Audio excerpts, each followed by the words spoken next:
So apparently they have updated Hu Tao's stats and abilities, and they've also added Constellations text information. So that is what we're going to be looking at today.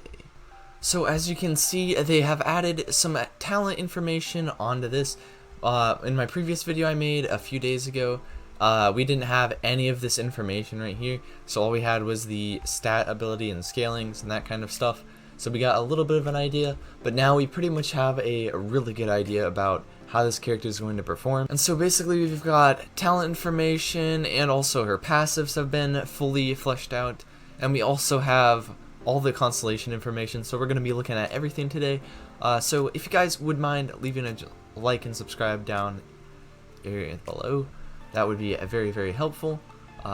Thanks. So as you guys know from my previous video, Hu Tao has the lowest base attack in the game. However, her E is actually going to scale that up, and it appears that there is going to be a limit to how much it scales up. As you can see right here, it's based on maximum HP, and the walnut apparently is like a mistranslation or whatever, but it's basically Hu Tao. But when entering into this E ability state, so it basically increases your attack power, and so you can only gain about 300% of the basic attack power.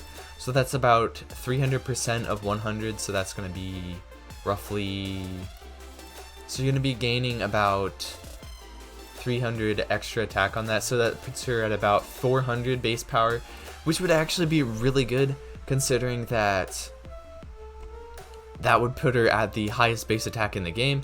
However, you've also got to keep in mind that this probably has to rely on your HP, so you could in theory get a high base attack. However, in order to get that much base attack, you'd probably have to run HP artifacts, something along the lines of that.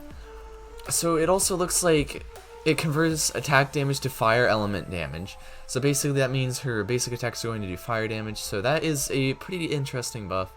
The transformation of this effect cannot be converted by other enhancements. So heavy hits will apply the blood plume fragrance effect hit on enemies. So what that could mean is that, see this so her E is going to actually boost up her basic attacks with fire damage, and it's also going to give her chances to proc this extra damage ability right here during this duration. And it also is going to increase your resistance to interruptions, which is a good buff right here. So it looks like the blood plume is going to activate every 4 seconds, so it's not going to be as crazy as Albedo's E ability in terms of consistent damage. However, this is fire damage versus geo damage, so that would be very good to have instead of geo. Looks like using this E on the other side will be lifted at the end of the duration until you exit or fall, basically. So I think this basically just only lasts as long as she's on the field. I don't know if any effects would like linger afterwards, or like if you can get damage while she's off the field, but I'm not sure about that.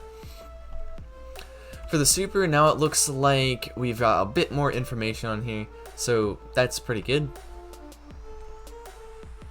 It still has the same multipliers, and it didn't mess around with any of these like talent bonuses at all, so it still does HP regeneration, and if you have low HP it still regenerates your health. And so it looks like this is going to be a large area of fire damage, so I don't know if this skill damage is going to be spread out over the area, or it might just be like get less as it goes out, who knows. But that is a very, very large damage multiplier, which is good because her base attack is going to be very low, so you're not going to have the highest attack stat anyway, so it's good to see that these multipliers are going to actually make her viable or so. So when hitting an enemy, the walnut's health is restored based on the maximum health of the walnut. This effect works up to 5 enemies hit, so apparently this health restoration is going to be based on what enemies you're hitting. So basically what this seems like to me is that you want to activate this probably below the 25% health threshold. So then you're only going to be healing up to about 50%-ish, and then you can activate your E to get below that 50% again. Okay, for the passive that we got, so it says that imposing after the end of the E state, this critical start rate of all characters in the team is increased by 12% for 8 seconds. So the critical strike, I believe, is the E's proccing ability. So maybe this is going to increase other party members' ability to proc that, so maybe she will have use off the field. That would be interesting to see.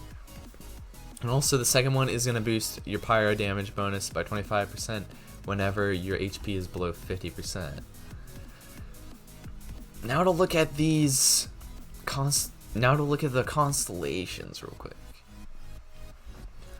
So the first one, basically when activating the E on the other side, which I think the other side means like when you're below 50% health, the heavy blow will not consume energy, so I think it would have consumed energy beforehand based on what this is saying. So that could be interesting as a main DPS. The second one, the damage caused by the blood plume fragrance is increased by 4% of the maximum health.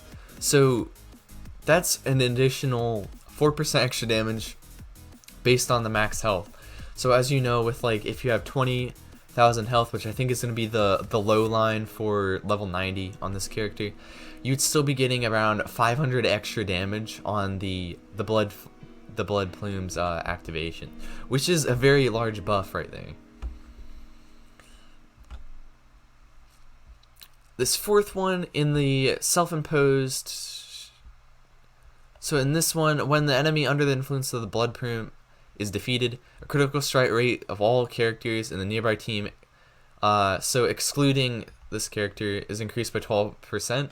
So that, along with her passive, is going to be pretty interesting, especially with team play. So this character could be very, very good in team play and support.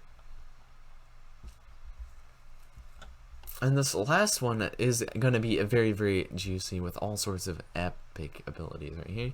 So when your health drops below 25%, when you suffer enough damage to make this character fall, the damage will not cause the character to fall, and for the next 10 seconds, the elemental resistance and physical resistance is going to be increased by 200%. Yeah, 200%. And a crit rate by 100%. So every time you're going to be hitting crits, which is actually going to be insane because she's going to scale off of crit damage. So if you run high crit damage, high crit rate, I mean, you don't even have to run high crit rate if you do get C6 on this character, which would be very crazy, especially if you use this. So this can automatically be triggered when the health is at 1. So basically it holds you at 1% health. And actually this duration on here isn't too bad. It's actually 60 seconds versus something like maybe a few minutes. So this is every 60 seconds. So basically that just gives you death protection every 60 seconds. It still uses fire crystals right here. Still uses these flowers, which are the same as Xingshu. So there's only 2 in the game that use that now.